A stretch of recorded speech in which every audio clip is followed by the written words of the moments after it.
Nestled in the heart of South America, Venezuela invites us to uncover its hidden marvels. Step inside a land where dramatic landscapes fuse with vibrant cultures, offering a journey that promises to defy expectations. From the towering Andes to the vast expanse of the Orinoco Delta, each corner tells a story waiting to be unveiled. As we delve deeper, prepare to witness a tapestry of natural wonders and resilient communities.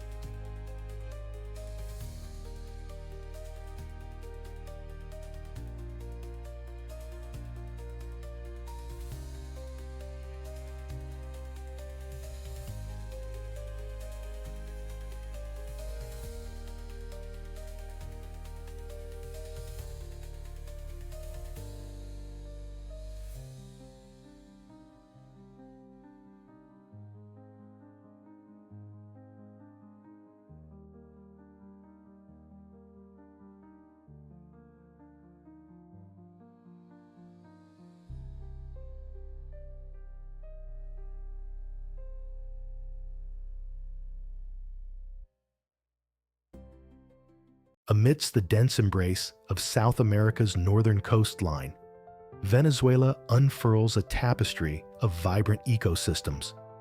Crowned by the awe-inspiring Angel Falls, Earth's tallest uninterrupted waterfall, cascading nearly 1,000 meters from the Ollantaytambo. This nation's natural wonders are rivaled only by its vast Orinoco River, coursing through rainforests that cradle myriad species unique to the region, a testament to Venezuela's staggering biodiversity.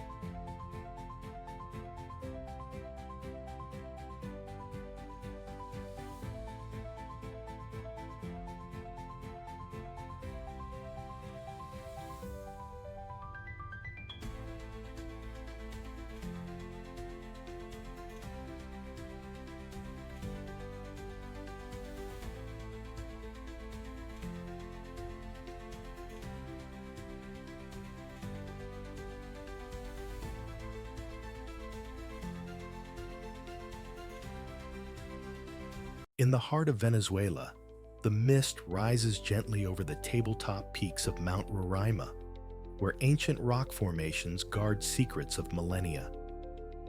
Here, nature orchestrates a magnificent symphony as the winds whisper through the Grand Sabana, carrying tales of cascading rivers and lush valleys. The ethereal Angel Falls, the world's highest uninterrupted waterfall, descends with a thunderous grace, its waters plummeting nearly 1,000 meters, creating a misty veil in the dense jungle below. On the coast, the Caribbean Sea embraces white sands, while inland, the surreal landscape of the Los Roques archipelago dazzles with its kaleidoscope of marine life. In the arid expanse of the Médanos de Coro, golden dunes shift relentlessly, sculpted by the breeze. Venezuela, a land where nature's vivid palette paints enduring memories on the canvas of our senses.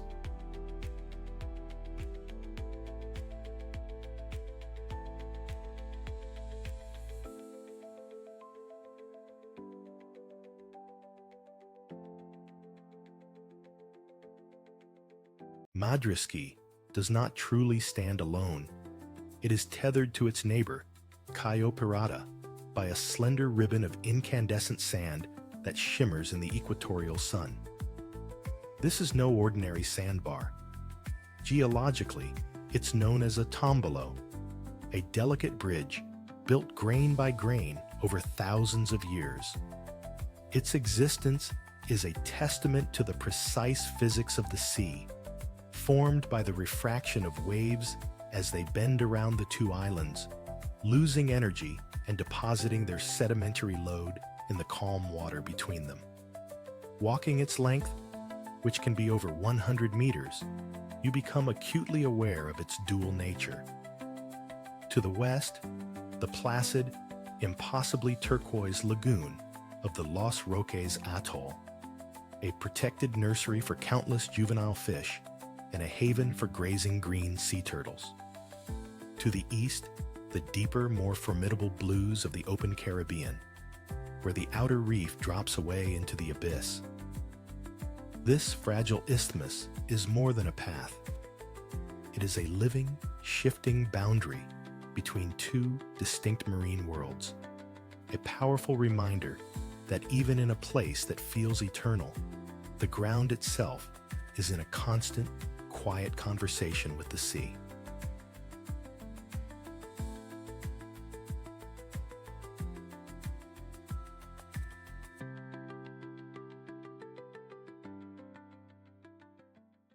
Tucked away in the cloud forests of the Cordillera de la Costa, at an altitude of nearly 2,000 meters, the sudden appearance of half-timbered houses and steep gabled roofs feels like a geographical paradox.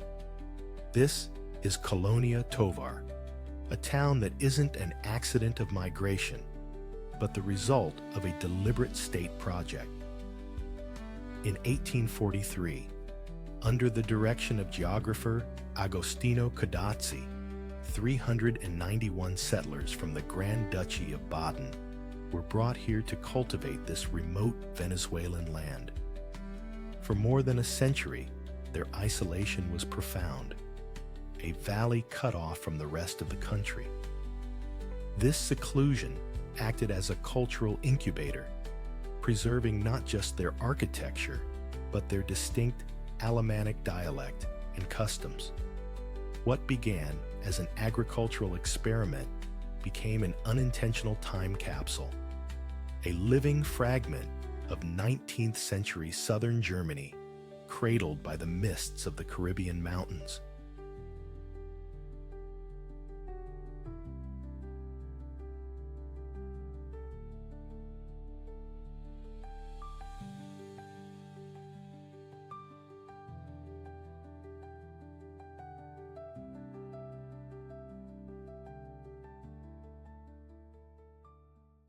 Long before the first tourist hotels rose against its Caribbean shores, Isla Margarita was known by a more coveted name, one whispered in the royal courts of Europe, the Isle of Pearls. It was here, during his third voyage in the year 1498, that Christopher Columbus encountered the vast oyster beds of Cubagua, a discovery that would profoundly alter the course of history.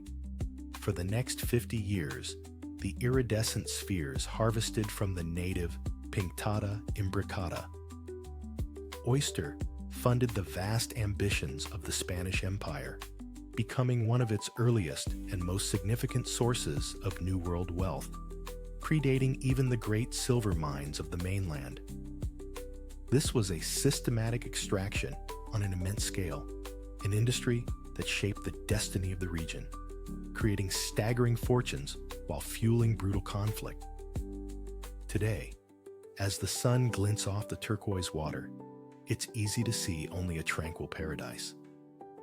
But to truly understand Margarita is to look closer, to feel the weight of that history, a complex legacy of incredible natural bounty and relentless human desire, forever embedded in the island's shimmering soul.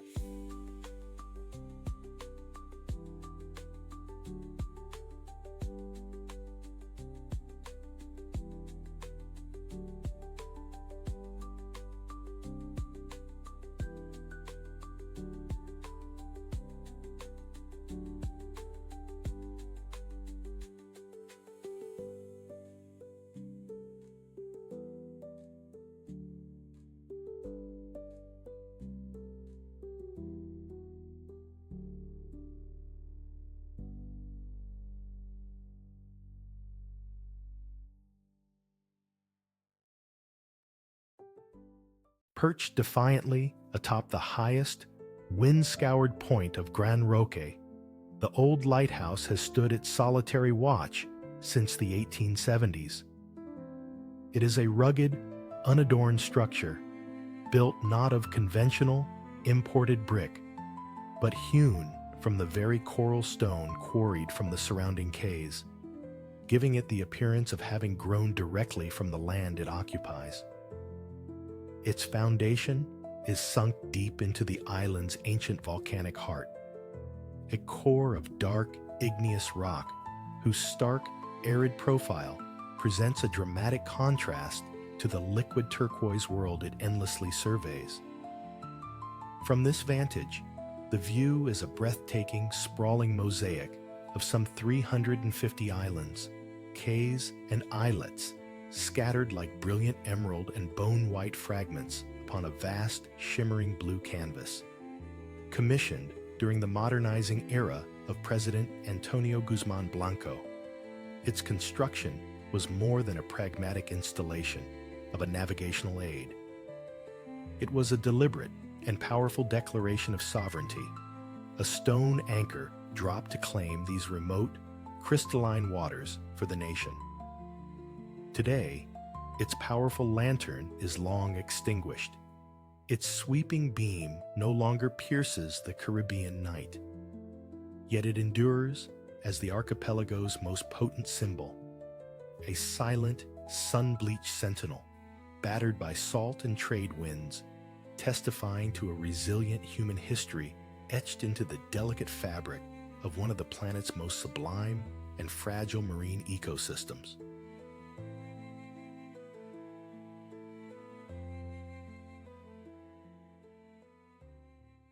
Here in Aragua, the land performs a remarkable act of transformation, rising from the turquoise embrace of the Caribbean to the misty peaks of the Cordillera de la Costa in a matter of miles. This dramatic ascent creates the stage for Henri Pittier, Venezuela's oldest national park, established in 1937. But its true significance lies not just in its age, but in its geography. The park funnels through a mountain pass known as Portachuelo, an essential migratory flyway for hundreds of thousands of birds and insects journeying between the hemispheres.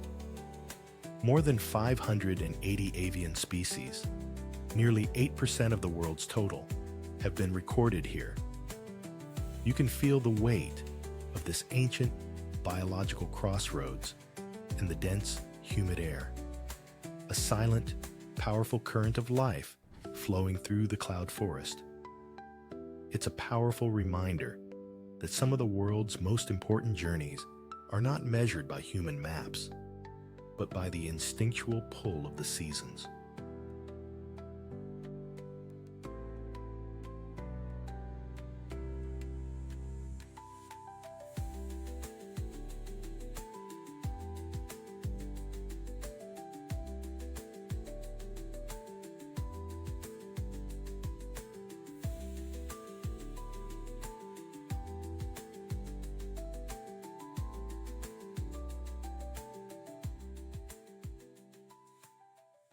Caracas unfolds not across an open plain, but within the confines of a long valley, perpetually watched over by the sheer, unyielding wall of the Huayra-Repano mountain range. This colossal barrier, rising to over 2,700 meters, is more than a dramatic backdrop. It is the city's climatic architect.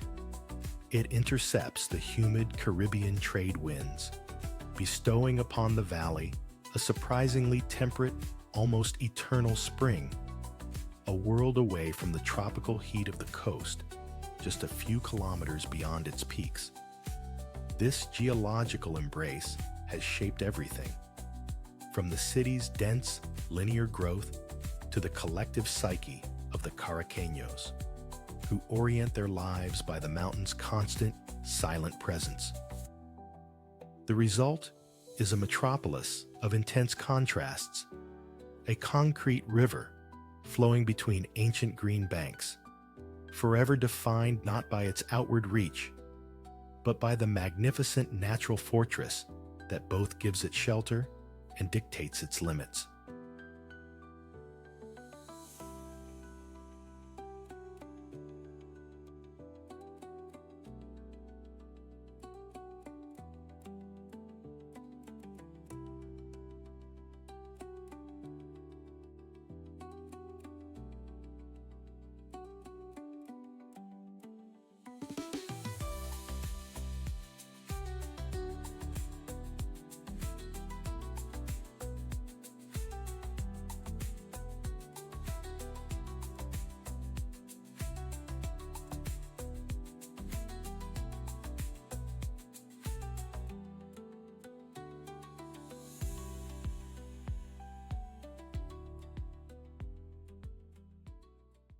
The Corral River flows not with water, but with liquid shadow, a deep amber current that mirrors the immense sky above.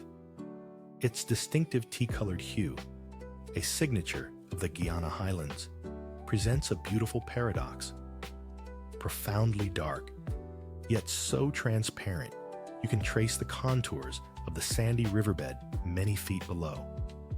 This is not the murk of silt or sediment, but a rich, organic infusion of tannins leached from millennia of decaying vegetation in the region's acidic soil. The river is a direct product of its cradle, the Guiana Shield, a geological formation dating back almost 2 billion years, whose ancient, weathered rocks offer few minerals to cloud the water. As our canoe silently cuts through its surface, we are navigating a sterile, yet life-giving artery of a prehistoric world. Every bend reveals another colossal tepui, those sheer-sided sandstone mesas that stand as isolated islands in time. The Corral is more than a river. It is the vital, flowing narrative of this landscape, the ancient Pemon pathway that unlocks the secrets of the interior and guides the intrepid toward the thundering heart of this land.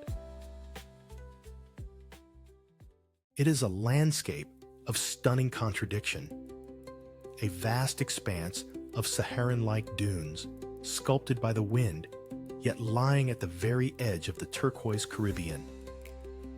Unlike terrestrial deserts, born of rock erosion, the sand here tells a story of the sea.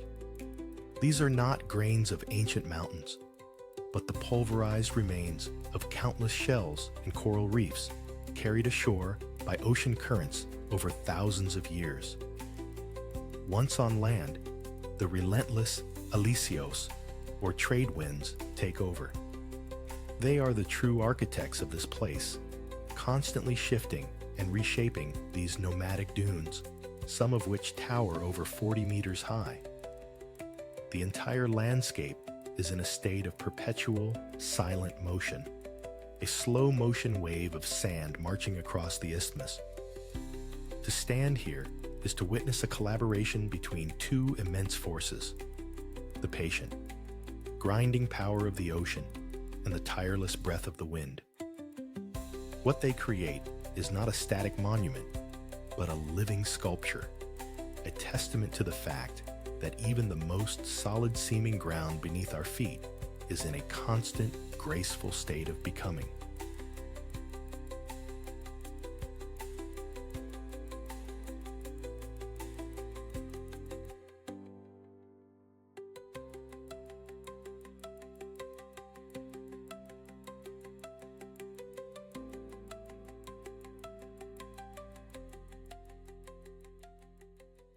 Here at Cayo de Agua, what first appears as a fragile, impossibly delicate ribbon of pure white sand is in truth a living testament to the ceaseless, powerful conversation between two opposing ocean currents. These great bodies of water, perpetually colliding and collaborating, sculpt the very ground beneath your feet. This remarkable natural bridge, a slender isthmus connecting two larger land masses, is an ever-changing geological feature. Its existence is owed to the elegant physics of wave refraction, a process where waves bend as they approach the shallows, their energy converging to meticulously deposit vast quantities of biogenic sand. This is no ordinary sand. It is the pulverized, pearlescent history of the surrounding reef system, the finely ground remains of countless generations of coral and shells delivered by the water to form this narrow, connecting path. The result is a stunning and profound visual paradox, a solid walkway seemingly forged by the very fluid forces that could, with a shift in mood, wash it entirely away. You stand suspended between two worlds, flanked on either side by distinct and vibrant shades of turquoise sea, each with its own. Los Llanos is a landscape of profound duality, a vast savanna covering over 200,000 square miles that truly breathes with the seasons. For 6 months, it is a parched, sun-scorched world of dust and fire, seemingly inhospitable. But with the arrival of the rains, a dramatic, almost biblical transformation begins. This is not merely a wet season. It is a complete inundation, a deluge that can submerge over 75% of the land, turning millions of acres into a sprawling inland sea. This annual flood, governed by the geology of the mighty Orinoco River Basin, is the region's paradoxical lifeblood. It creates the shimmering esteros, temporary wetlands that force an extraordinary concentration of wildlife, herds of capybaras, spectacled caiman, and hundreds of species of birds into shrinking pockets of high ground. To witness this great migration is to understand that survival here is not about resisting the extremes, but about mastering the ancient, powerful rhythm of the water.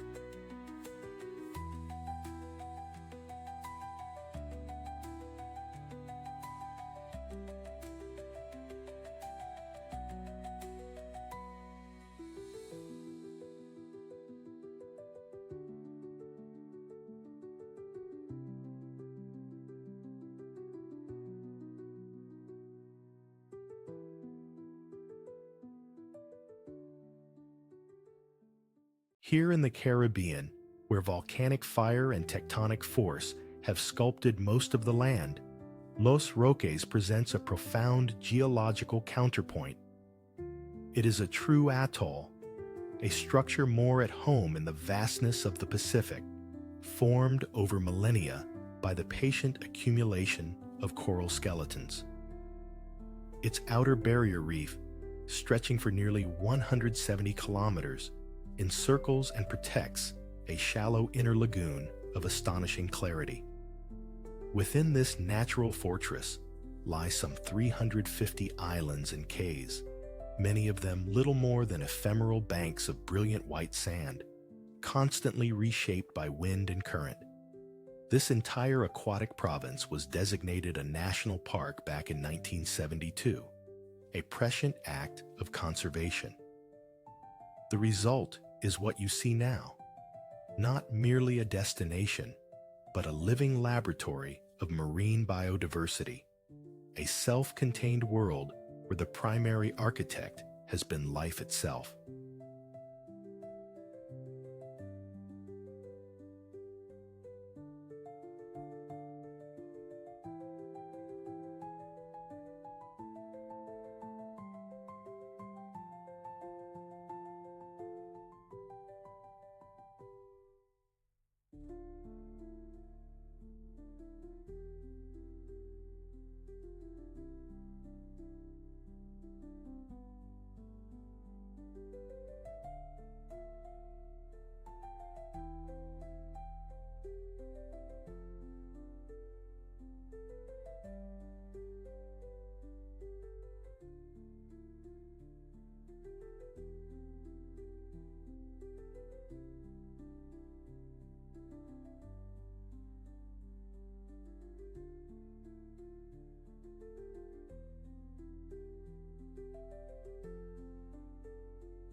The first thing one notices about Canama is not the thunder of its falls, but the startling color of its water. It flows not with the expected turquoise of a tropical paradise, but with the deep, clear amber of steeped tea. This rich hue is a natural tincture, the result of tannins leached from millennia of decaying plant life within the ancient, nutrient-poor soils of the Guiana Shield. The water is, in essence, a liquid chronicle of the surrounding forest. Every drop carries a trace of this primeval landscape, which rests upon geological formations dating back nearly 2 billion years. The waterfalls that feed this lagoon, Hacha, Golondrina, Ukaima, are not just carving the rock. They are drawing out its very history, infusing the present with a palpable sense of deep time. Standing here, you realize you are not just looking at a body of water, but into a liquid archive of the Earth itself, a place where the planet's memory is not written in stone, but flows with a quiet, ceaseless authority.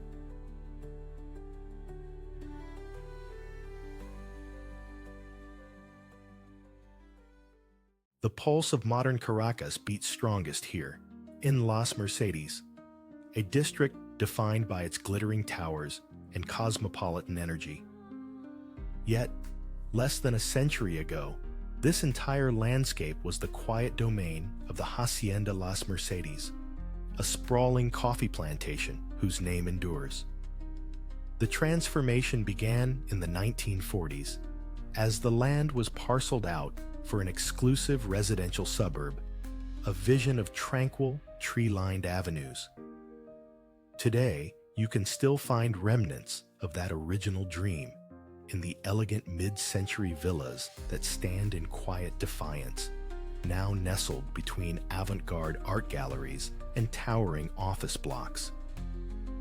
This architectural dialogue tells the story of a profound shift that accelerated in the 1970s as commerce began to claim the avenues once reserved for family homes. To walk these streets is to read a living chronicle of the city's ambition and resilience, a place where the memory of a pastoral past is woven directly into the fabric of a relentlessly modern present.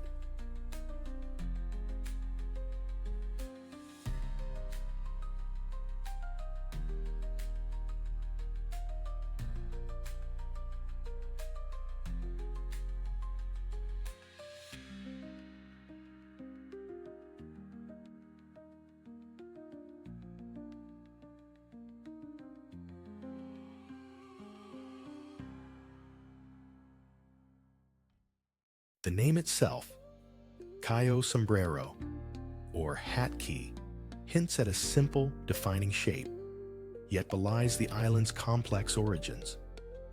This is not merely an accumulation of sand, but the patient work of millennia, a structure built upon the skeletal remains of ancient coral reefs, a testament to life's ability to create land from the sea itself. This biological foundation dictates its very form. Two magnificent crescent beaches, separated by a lush palm grove, a feature unique among Morocco's many cays. The surrounding ecosystem, a rare convergence of mangrove forests and vibrant coral gardens, acts as a natural filtration system, creating the almost supernatural clarity of the water. It's this delicate interplay that prompted Venezuela to protect this area as a national park in 1974. To stand here is to appreciate that this postcard-perfect tranquility is not static. It is the visible, breathtaking result of a dynamic and fragile partnership between land and sea. A living architecture that continues to evolve with every tide.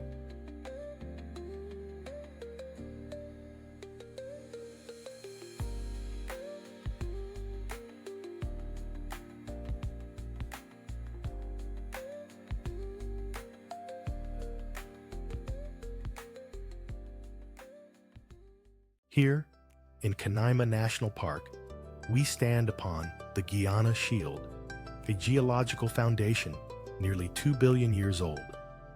The iconic tabletop mountains that dominate this horizon, the Tepuis, are not mountains born of tectonic collision, but are instead the profoundly ancient remnants of a vast sandstone plateau that has been eroding since South America, and Africa were a single continent. This immense passage of time has sculpted each summit into a biological island, an evolutionary laboratory, isolated by sheer cliffs thousands of feet high. It is up there, in the mists, that nearly 80% of the plant life is found nowhere else on the planet, a living testament to millennia of solitude. To witness Canaima is to look not merely across a landscape, but back through geological epochs, at a world that has patiently waited for us to find it.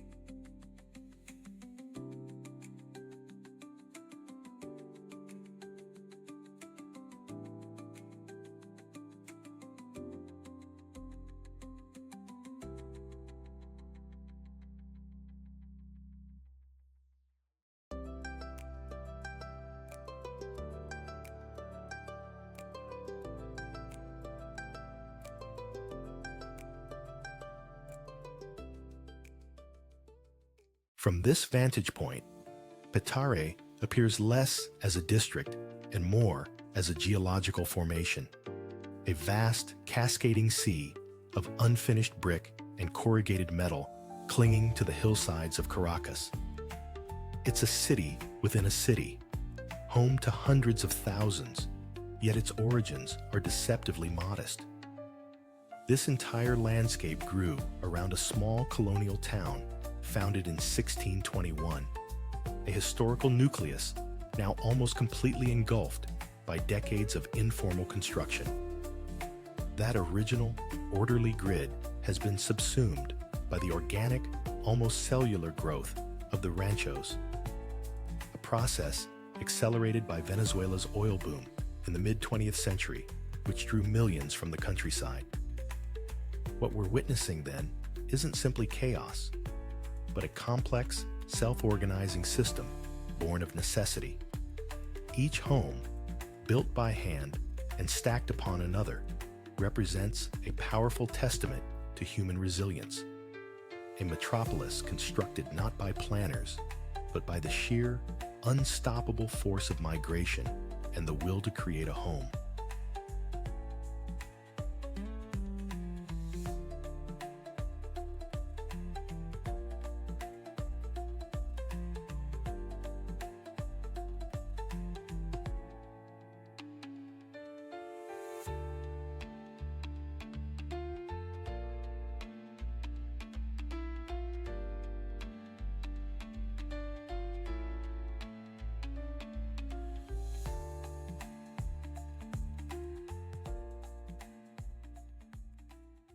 The labyrinth of mangroves gives way to a scattering of cays, each a brilliant white against the turquoise canvas of the Caribbean.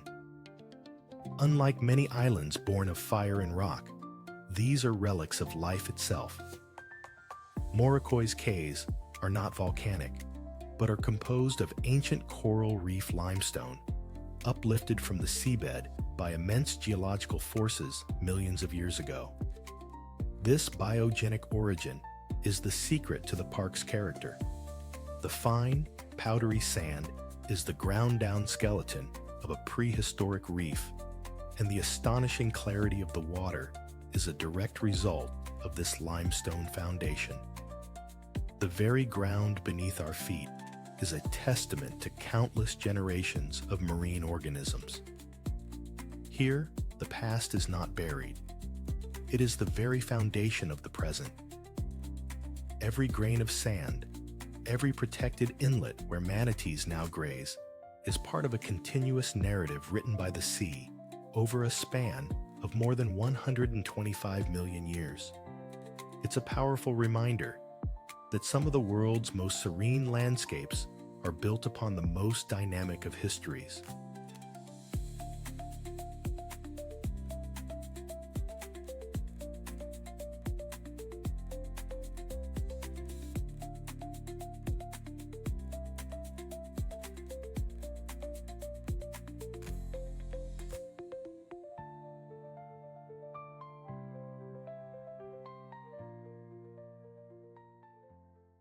Long before it was named for an aviator searching for gold, The Pemon people knew this cascade as Karapakupai Meru, the fall from the deepest place.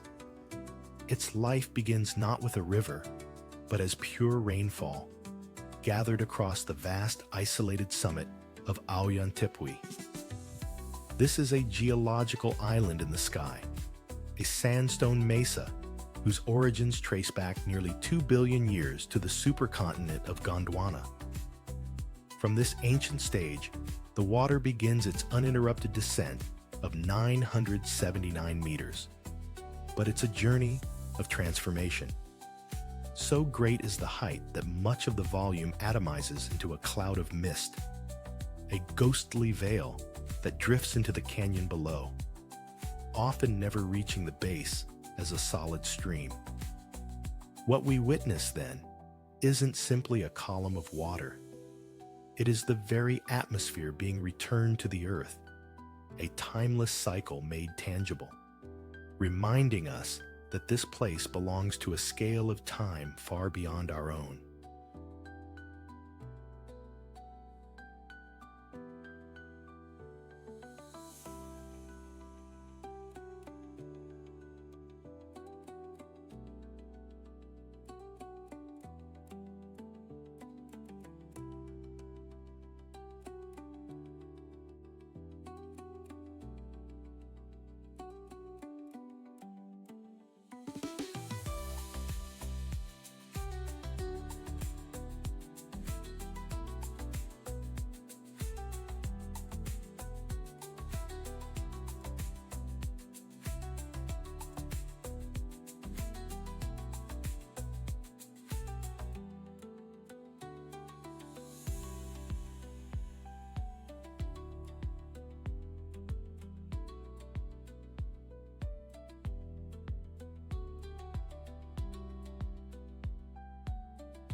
Kayo vapor earned its name not from mist or fog, but from the constant, shimmering haze that hangs just above the water's surface. For millennia, geothermal vents just beneath the reef have been releasing superheated water, a unique cocktail of dissolved minerals. The key elements here are lithium and silica, compounds rarely found in such concentrations in a shallow marine environment. This mineral-rich vapor doesn't just dissipate, it precipitates.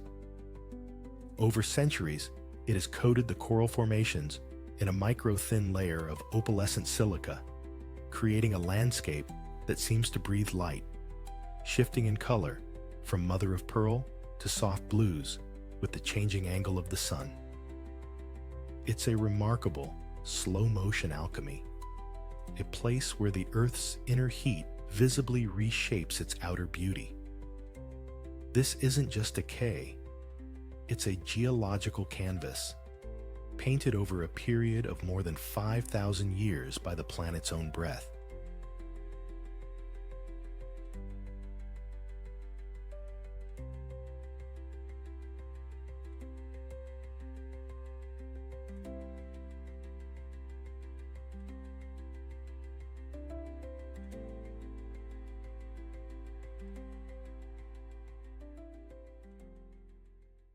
The Pemon people call this place Arapan Meru, but it is more widely known as Salto Uruani.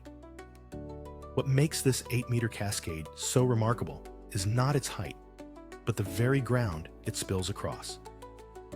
The riverbed here is a vast, polished slab of semi-precious jasper, its deep reds and oranges swirling beneath the current.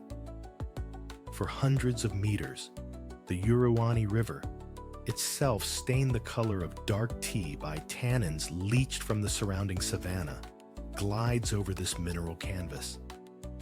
This isn't merely a waterfall, it's a geological cross-section laid bare. You are witnessing the ancient heart of the Guiana Shield, one of the oldest landforms on Earth, where the relentless flow of water has stripped away millennia of sediment to reveal a foundation of breathtaking color. It serves as a potent reminder that the most profound stories of our planet are often written not in towering monuments, but in the patient, persistent artistry. The Churun River doesn't crash or churn.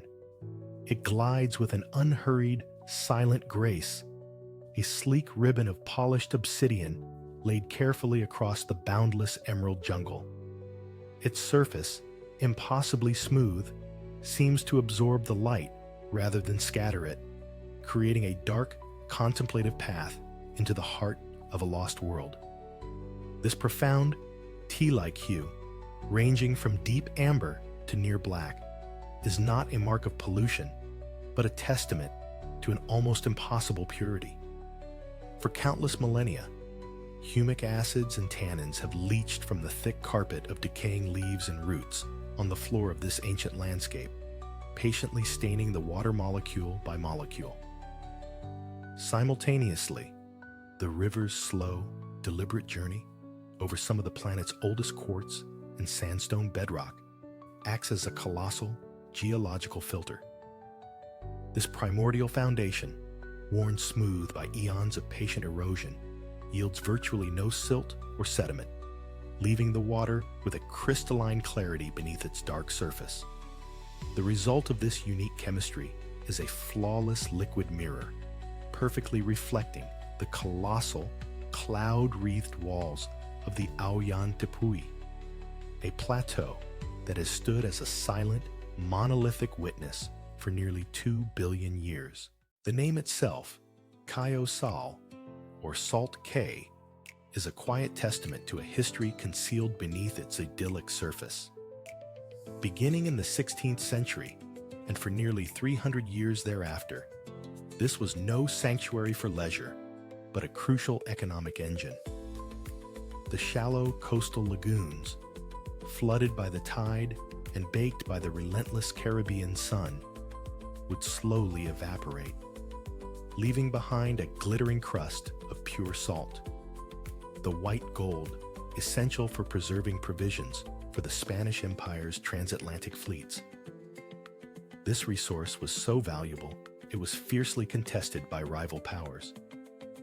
Today, the blindingly white sands, born of countless generations of coral, create a visual echo of those lost salt pans. The very same lagoons that once served colonial commerce now function as a protected nursery for juvenile fish, a foundation for the vibrant reef just offshore. It stands as a profound example of transformation, where the elements of human industry have been wholly reclaimed by nature, and the echoes of ambition are finally silenced by the patient rhythm of the tides.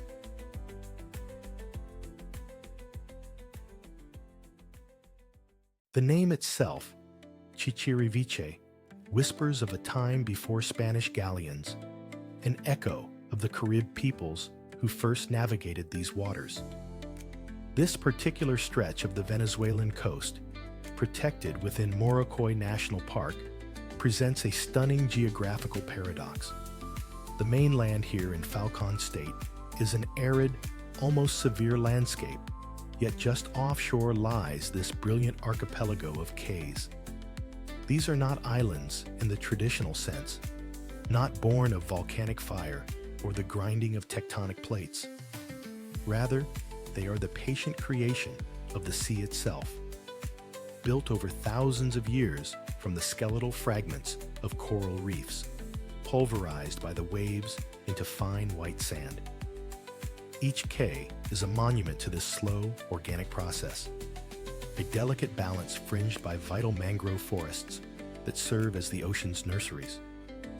Standing here, you understand that you are not on solid earth, but on the fragile, accumulated memory of a reef that lived and died to create this transient